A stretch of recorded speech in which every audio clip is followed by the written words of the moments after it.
Биздин каналга жазылып, акыркы болуп жаткан жаңылыктарды билиңиздер.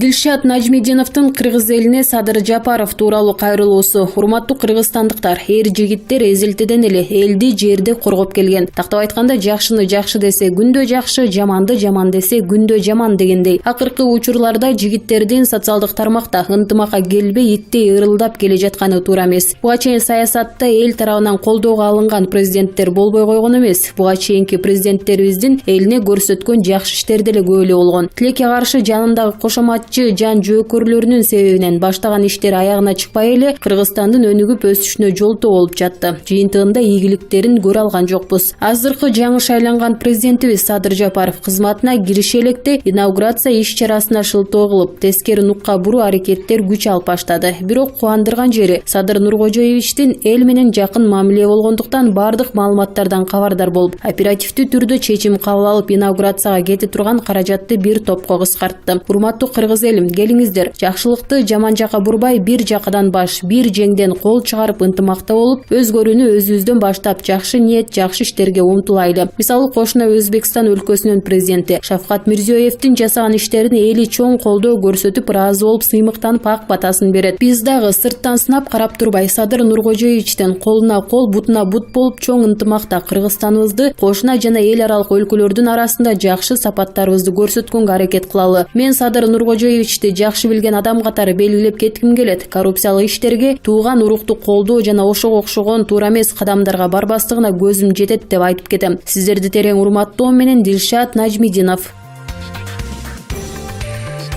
Жол кырсыгына кабылган ырчы Анжелика Кайратовага Бишкектеги травматология жана ортопедия илим изилдөө борборунда операция жасалды. Бул тууралуу мекеменин маалымат кызматынан билдиришти. Бүгүн эртең менен академик Сабыр Жумабеков ырчыга шашылыш түрдө операция жасады. Анын жабыркаган омурткалары калыбына келтирилди. Азыр бейтаптын абалы туруктуу. Наркоздон акырындык менен ойгонуп, эсине келип жатат дешти маалымат кызматтан. Эске салсак, ырчы 23 январдын таңында кыздары менен чогуу келе жатып, Ысык Көл облусунда жол кырсыгына кабылган. Окуя болгон жерде анын 5 жаштагы кызы жабыркаганы айтылган.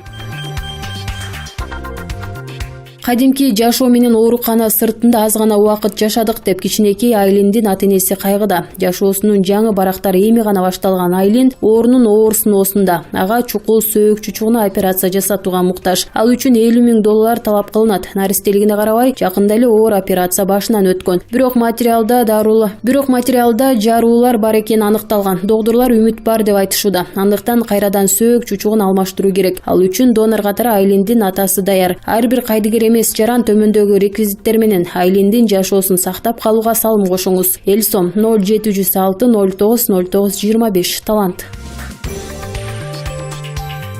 Социалдык тармактарда эркекти зордуктады деген аталыштагы видео Кыргыз өлкөсүндө тартылган эмес. Бул тууралуу Ички иштер министрлигинин басма сөз кызматынын жетекчиси Бакыт Сейитов билдирди. Урматтуу достор, кыргызстандыктар, социалдык түйүндөрдө тараган видеоролик боюнча Ички иштер министрлиги бүгүн маалымат берген эле. Биз тактоо жана аныктоо иш-чараларын жүргүзүп жаттык. Анын үстүнө маселе тактала элек социалдык түйүндөрүндө провокацияга алдырган да жарандар болду. Ошол эле сот түйүндөр аркылуу ар кандай сүрөттөрдү салышып, ушул жигит экен деген да маалыматтар, аудио маалыматтарда тарап жатат. Божомолго алдырбай так маалыматтарды күтөлү. Ошол себепти бул маалыматты тактап коелу дедик. Аталган видеороликтеги окуя Кыргыз өлкөсүнүн аймагында болгон эмес. Бул окуя чет мамлекеттердин биринде болгондугу такталды. Экинчиден, аталган видеоролик 1-2 жыл мурун болгондугу жана бул факт боюнча жоопкерчиликке тартылгандыгы тууралуу маалымат аныкталууда. Ички иштер министрлиги аталган окуянын чоо жайын тактоо максатында ошол мамлекетке ыйгарым түрдө суроо өтүнүчүбүздү жибердик. Кыска убакыттын ичинде бул видео качан болгондугу, кайсы жерде болгондугу тууралуу, кимдер экендиги жана кабыл алынган чечимдер боюнча ыйгарым түрдө билдиребиз. Урматтуу достор, бул окуяга кайдыгер карабаган замандаштарым аталган факт боюнча жакындарда кошумча маалымат боло тургандыгын билдирем, деди Ички иштер министрлигинин басма сөз катчысы Бакыт Сейитов.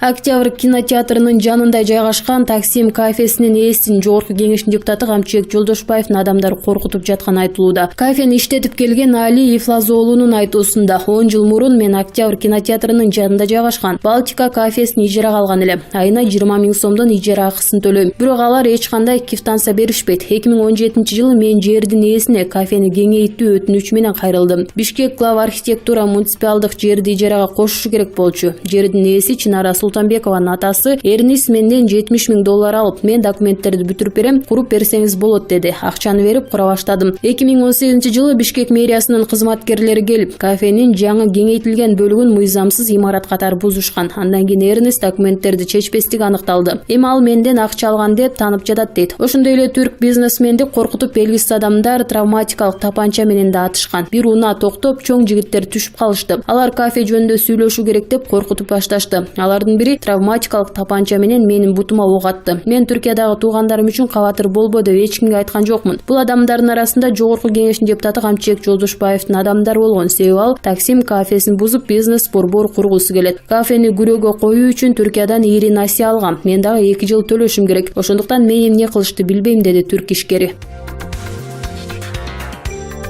Баткен шаарынын Кызыл жол кварталында дээрлик 2 айдан бери изделип жаткан Мактым Кожонованын жансыз денеси табылды. Бул тууралуу Супер Кейджи порталына маркумдун тууганы билдирди жана маалыматты Баткен облустук ички иштер башкармалыгы да тастыктады. Маалыматка ылайык, маркумдун денеси милиция кызматкерлери тарабынан өзү жашаган үйдөн 200 метрдей аралыкта өскөн тикенектин арасынан табылган. Анын маасысын иттер короого көтөрүп келген. Милиция маасы аркылуу издөө иштерин жүргүзгөн. Бүгүн 24 январда маркумдун жансыз денеси Баткен облустук бириккен ооруканасынын өлүкканасына берилип, бүгүн 24 январда маркумдун жансыз денеси Баткен облустук бириккен ооруканасынын өлүкканасына берилип, атайын экспертиза дайындалгандыгы белгилүү болду. Экспертизанын жыйынтыгы чыккандан кийин сөөгүк жерге берилет, деди маркумдун тууганы. Кожонованын артында жолдошу, 6 баласы жана 3 небереси калды. Супер Кейджи порталынын эмгек жааматы маркумдун жакындарына терең кайгыруу менен көңүл айтат. Белгилей кетсек, 23 ноябрь күнү Баткен шаарынын Кызыл жол айылынын 45 жаштагы тургуну Мактым Кожонова үйүнөн чыгып кеткен бойдон кайтып келген эмес. Баткен облустук ички иштер башкармалыгы Мактым Кожонова ошол күнү түн ичинде кызы менен дааратканага чыгып, кызын үйгө кире бер деп өзү ошол бойдон дайынсыз болуп жатканын маалымдаган. Жарандык активист Мекенчил партиясынын мүчөсү көп жылдан бери Садыр Жапаровдун эркиндиги үчүн, адилеттиги үчүн күрөшүп, колдоочусу болуп келген Талантбек Мамытов социалдык тармактагы баракчасы аркылуу элге төмөндөгүдөй кайрылуу жолдоду. Акыркы күндөрү региондордон келип, бирөөлөр аркылуу Садыр Жапаровго кирип сүрөткө түшүү алып, мен жакын адам болом деп сүрөтүн көрсөтүп мактанган самозванецтер абдан көбөйүп кетти. Урматтуу элим, канча жылдан бери Садыр Жапаров кимдер менен мамиле кылып жүргөнүн жакшы эле билип калдыңыздар. Кайсы бийлик келсе, ошол тарапка секирип өтүп, жашынган 200 кошуматчылар белгилүү эле болуп калды окшойт. Буюрса мындан ары андай шакалдардын арам ойлору ишке ашпайт деп ишенимдүү түрдө айта аламын. Адилеттүүлүк үчүн, балдарыбыздын келечеги үчүн калыс ой жүгүрткөн бойдон калалы. Ниетти жакшы кылып, өзгөрүүгө кадам таштайлы деп айтылат кайрылууда. Жалал Абад облусунун Чаткал районундагы Эти Бакыр Терексай ишканасында түзүлгөн кырдаалдын кесепети ыкчам жоюлду. Жергиликтүү элдин жашоосуна жана айлана чөйрөгө коркунуч жок. Бул тууралуу 24 январда Кыргыз Алтын ишканасынын басма сөз кызматы кабарлады. Мекеменин маалыматына караганда, окуяга байланыштуу Кыргыз Алтындын жетекчилигинен жана тийиштүү адистерден турган ыкчам штаб түзүлгөн. Сууну сордуруп алуучу насос оңолуп, тоонун боорунда калыбына келтирүү иштери жүрүп жатат. Кырдаал жөнгө салынып, ишкананын көзөмөлүндө турат. 23 январда алтын кенин иштетүүчү Эти Бакыр Терексай фабрикасына караштуу Саркынды суу сакталуучу жай ачылып кетип, сайга кошулган. Жергиликтүү бийлик калдык түшкөн жердин төмөнкү жагындагы айылдын элине кайрылып, дарыянын суусун ичпей турууну эскерткен. Биргелешкен ишкананын капиталынын 75% Түркиянын Эти Бакыр компаниясына, 25% Кыргызстандын Кыргыз Алтын ачык акционердик коомуна тиешелүү. Өкмөттүн маалыматына караганда, Эти Бакыр Терексай ишканасында 646 адам иштейт. Алардын 90% жергиликтүү тургундар. Ишкананын өндүрүш кубаттуулугу жылына 1 миллион тонна кенди иштеп чыгууга мүмкүндүк берет. АКШда коронавируска каршы эмделген киши бир нече саат өткөндөн кийин көз жумганын РИА Новости жазды. Калифорниядагы Плейзер округунун шерифинин кеңсеси өзүнүн Facebook баракчасына каза болгон адам өткөн айда COVID-19 илдети менен ооругандыгын билдирген. Плейзер округунун саламаттыкты сактоо кызматы жана шерифтин кеңсесинин коронавирус боюнча бөлүмү адам көз жумгандыгы жөнүндө маалымат алышты. Ал кишиге декабрь айынын аягында COVID илдети жуккандыгы аныкталган. 21 январда эмделип, бир канча саат өткөндөн кийин каза болгон деп айтылат билдирүүдө. Маркум округтун саламаттык сактоо департаментинен башка жактан эмделгени айтылат. Буга карата жергиликтүү, штаттык жана федералдык деңгээлде иликтөө жүргүзүлүп жатат. Көз жумган киши Модерна же Pfizer вакцинасынбы кайсынысы менен эмделгени азырынча белгисиз.